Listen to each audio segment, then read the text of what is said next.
Ennen jokaista leffanäytöstä Finkinon teattereissa pelataan leffapeliä. Tänään lanseerataan leffapeli, jossa kuluttajat pääsee pelaamaan valkokankaalla. It's just gonna be a fun way to engage your audience. Naputtele koodi valkokankaalta ja olet valmis pelaamaan.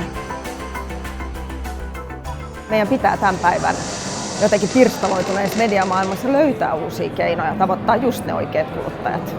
On vaatinut ensinnäkin valtavia investointeja, mutta myös valtavasti yhteistyötä eri tahojen osalta. The story with the cinema game is that all the cinemas in Denmark got digitalized, and we couldn't see any change in the way we use that in advertising. And we wanted to create some kind of social thing where we took advantage of all the new stuff we were able to do. Mediatuotteeksi on siitä poikkeuksellinen, että on kuluttajille aidosti viihdyttävä, koukuttava, jotain hyvää sosiaalista sisältöä. Leffateatteri on sosiaalinen media ja tämä on sitä parhaimmillaan. Mä uskoisin, että monen toimialan tulevaisuus on olla entistä kokemuksellinen. Ja mun mielestä Finkinon leffapeli oli oiva askel tähän suuntaan. Parhaat pelaajat palkitaan makeilla palkinnoilla.